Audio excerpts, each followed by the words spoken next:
Guys, this is Sabrina here. Welcome back to my channel.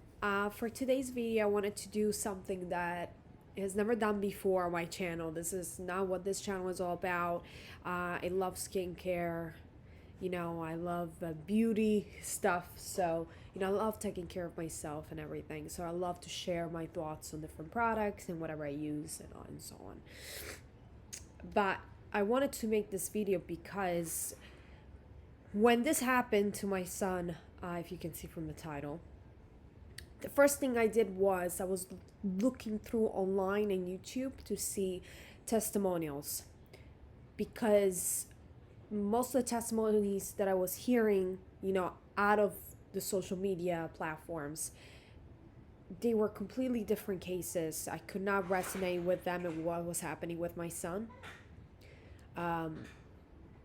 So I still felt a little bit alone in this, in the sense that like I said, I couldn't resonate with any of these stories. So because when I went on YouTube, I couldn't find even anything remotely close to what my son is going through. Most of the channels that I've watched were related to different types of cancers or AML, which is not what he was diagnosed with.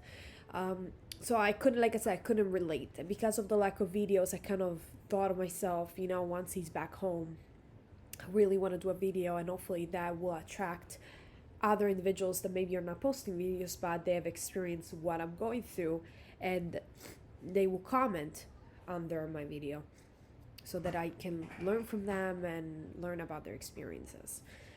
So everything happened after we came back from Italy. We went to Italy around May of this year.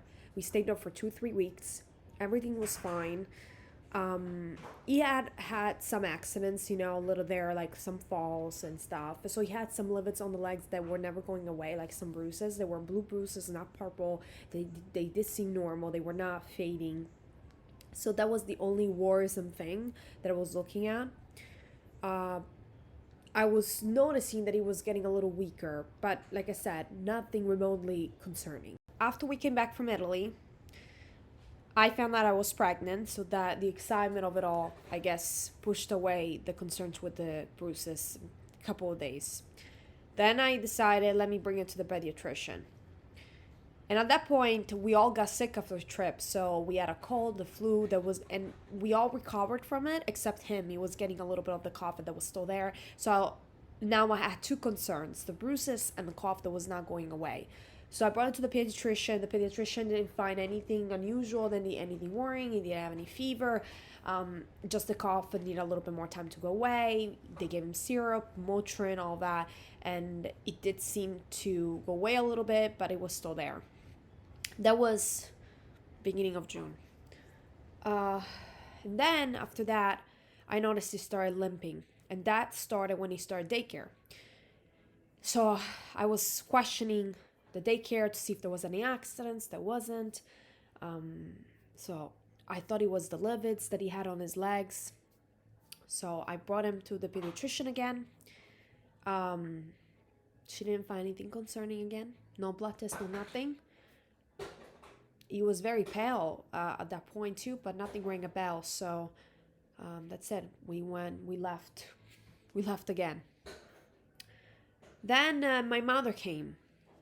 Actually, no. After that, I was not satisfied with the response to my pediatrician. So because he was limping and there was bruising involved, and the cough was still hanging around, we brought him to the urgent care. And the urgent care, the doctor was absolutely a jerk. I really didn't like this doctor. Very not compassionate, with children. This seemed like it doesn't really deal with children too much.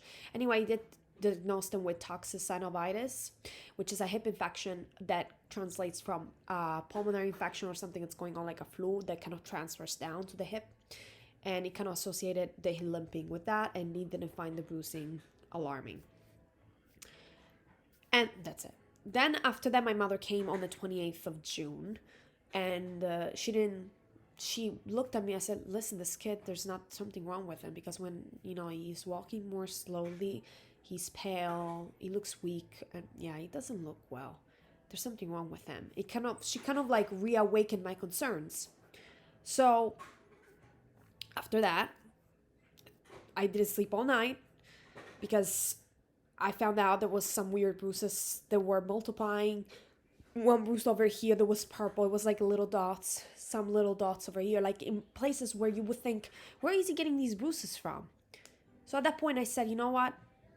We gotta go to the doctor.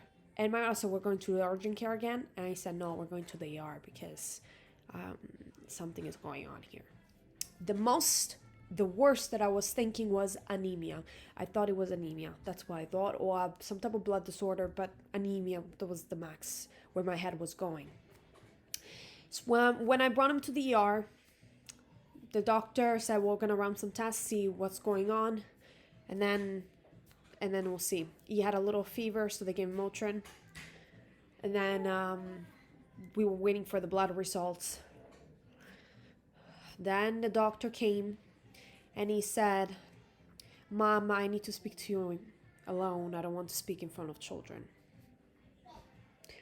After that, my mind went. I was not crying anything. I was still like in denial, but that, of course, signals that it's something serious.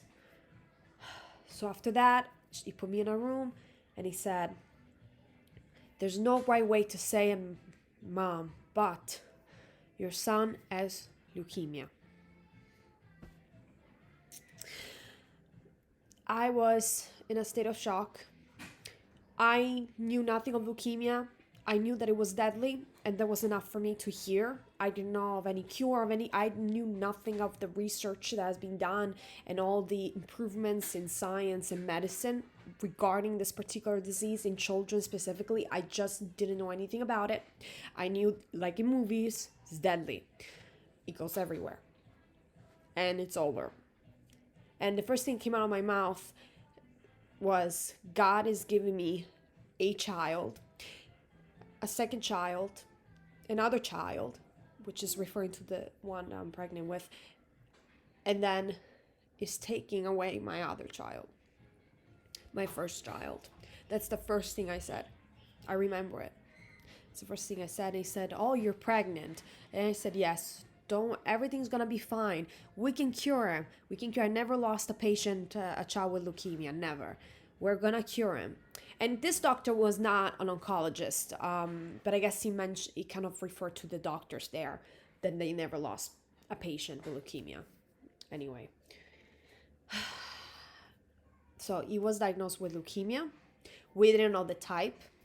So when we went back in, my mother was with me at the hospital. The doctor was very nice and decided to take her in, also in a separate room, and talk to her.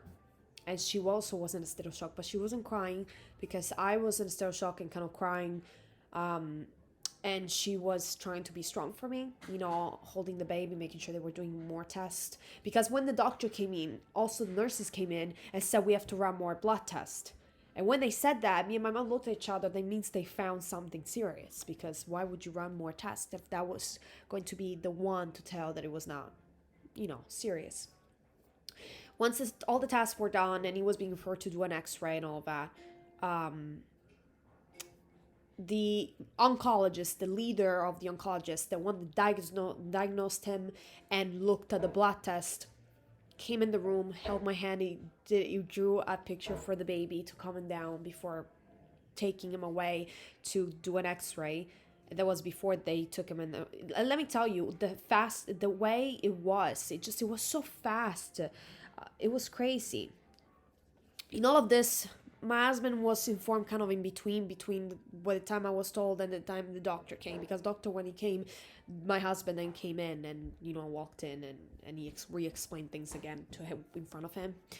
And me and my husband were trying to adopt a cat outside. We were feeding a cat outside and he was intent on getting this cat out. And he trapped him. He called all successful. Listen, we're going to the vet. So what's going on? Emergency? Is he okay? And he was so excited because we're trying to catch this cat for a long time. And at that point, I crying, I said, Val, just let him go. We have bigger problems ahead of us. We already have 2 cats, 1 extra cat, too much bacteria, So in my mind, I said, I can't deal with this. I don't even know if I have to get rid of my cats now. Like, I knew nothing. And he said, why? What happened? And I said, Val, Vlad has leukemia. And he said, holy shit, like, and he hung up, but I guess because he was running to the hospital. So I had to tell him over the phone just because he kept saying, what's happening, what's happening. He wanted to know because I didn't like to say it on the phone, but he wanted to know, so I had to tell him. My in-laws actually were coming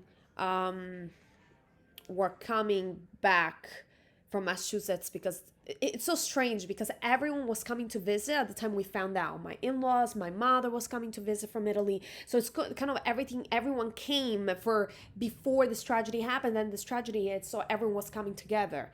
But they were on the road when they found out, when he called them. So the doctor basically explained to us leukemia, what it is, how it originates. They investigate how the baby was born, all that, how he was conceived. They asked a lot of questions about what happened, how it got to that point. So basically he was considered high risk because of one factor. He had very high white cells. The white cells got to 180,000 by the time we were there. And I felt very horrible about it because I felt in my mind they got to that point because of me, because I waited on it. Like it was my fault, but they said, well, they grow pretty quickly. So sometimes it's by chance. Some children can handle it. Like their bodies react differently from others. I mean, and also you were told by other professionals that there was nothing to worry about. You trusted them, and it happens all the time. These children usually get diagnosed in the ER, not at a pediatrician office or urgent care, because they cannot run blood tests for every child that has bruises or stuff like that. They don't go that way because leukemia, it's rare. Yes, it happens more often than we want. It affects many children, but at the same time, it is rare, statistically speaking. If you think of the population of the United States, how many children suffer from leukemia, it is rare. It's a rare disease. But it happens more commonly than we want, because no child should go through cancer, honestly. And specifically, this cancer goes all over the place. It's in the blood, and it's extremely deadly. You cannot wait on it. It has to be treated, and that's what the doctor was telling me. We have to start treatment now. We have to start. The white cells are really high, so we're starting, and they started. It was so quick that we got admitted, and my mother was there with me. My in-laws came, and then my mother left, so they were kind of alternating. And yeah, it was tough. The first few days were tough. I can show you some pictures of the first admission. He was such a different child. It was like all blown up. It was swollen. I was so in awe. The social workers came, the oncologist came, and then the oncologist that kind of admitted us, right? He's the leader. His name is Dr. Z, which is amazing. I love him. He had to go. He had a planned vacation, I think, a Monday after, because that happened on a Saturday. All this happened on a Saturday, and then on Monday he was his last day before going on vacation. So his partner, like Dr. Pearl, her name, it's just a woman. I guess that's the other oncologist. There's 3 oncologists. One that was still coming from Memorial, and she came from CHOP, and he's the leader of St. Peter's University Hospital in New Jersey. So he came. She came. Introduced herself, and like I said, it was so much. It was so much. I was like learning about things that I didn't want to learn. And so it was tough. It was terrible. It was a nightmare. I'm not gonna deny. It was a nightmare. I couldn't believe I was crying every day. I was like trying not to cry in front of him. It's just so much blood they were taking. Jesus, so many tests left and right. And he's still in diapers, so it was difficult because in the first initial treatment, he was peeing a lot, and we had to change diapers constantly. So. And there was a complication too, which it is a complication. It is superficial complication, but it is still complication. That I can tell you more about it in the future videos, because it is so much to unpack. Like, so much has happened that you kind of go, like, your mind goes all over the place. So I really have to take notes and break down exactly the information to give you the appropriate information that you can relate to your experience. And that's really why I'm doing this video, because I want people to relate to what I've been going through, what my son is going through, and hopefully we can share information and create that type of community. That's why I'm making this video, because I really want that. I really want that, because I did suffer and I continuously suffer about this. It's hard to accept, because my son in my eyes was perfect, was nothing wrong with him, no allergies, and it broke my heart that this happened to him at 2 years old. It broke my heart. And it's just so we didn't even know what he had. We didn't even know the type of leukemia. I can give you the diagnosis now. He was diagnosed with I don't even know how to pronounce it, but it's basically the ALL, the lymphanode. I don't even know how to pronounce it. That's how bad I know in Italian, because I'm Italian. But anyway, it's the ALL, the acute lymphoblastic type, not the AML. And and then after that, the type that was identified was the B cell type, because there's the T cell type, the B cell type. This was the B cell type. That's all we knew. So that came back from the lab. That's what he had. We didn't know the chromosome test. That we didn't have the results for that. My son is here, so if you hear him, he's right in front of me. So all that testing came from the biopsy from the bone marrow. That needed some weight, so we needed to be patient to know what the mutation was. So like which mutation caused the disease, because there is a mutation. And then the second part is a trigger. So the mutation alone won't cause leukemia. The trigger has to happen in order to trigger and to manifest. So I didn't know any of that until towards the end. I would say towards the third week of induction. Now, in terms of the phases, the cycles of treatment, we went through the induction period, and now we're going through the consolidation treatment. Consolidation phase. After that, it will be maintenance, and the length of each depends on his response and on the response from so it's varies case by case basis. And the induction is normally 4 weeks a month. The consolidation can range from 2 to 9 months, depending on whether he is partially or complete remission. I have a lot of information. I can break it down for you in the future videos. And then there's maintenance, which we didn't get to yet. I didn't get to. I don't know much about it. I know much about induction because we went through it, and the consolidation, which we're going through it now. Hey, hi. He's playing with his trucks. He's very organized, so he likes to put them in line. So he's like very organized. So I just wanted to share this information, and kind of as an introduction, how I found out, what were the symptoms. Like I said, the symptoms his well-being was declining really, and was terribly declining, extremely pale, the limping and the bruises. If the bruises are bruises, the thing is, the bruises that he had initially were not alarming. They seemed normal, but they were not going away. They were not healing fast enough.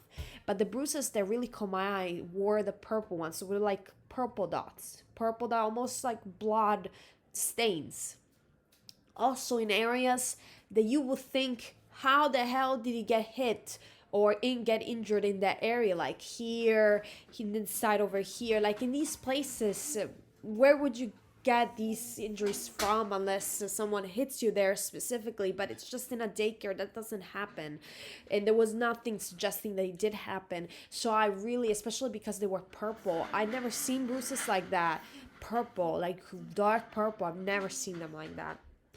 So I would say those have to be investigated. The leukemia is diagnosed with the blood test. In this case, there was no masses. So they would have never been able to diagnose him with just an x-ray. They did an x-ray on him, and he was completely clean of any masses. The leukemia was in the blood and the bone marrow. That's where they found them. And basically, when they did the smear, to test the blood, it was basically 99% of the cells were leukemic. They were leukemic. They were barely normal cells at that point at the ER.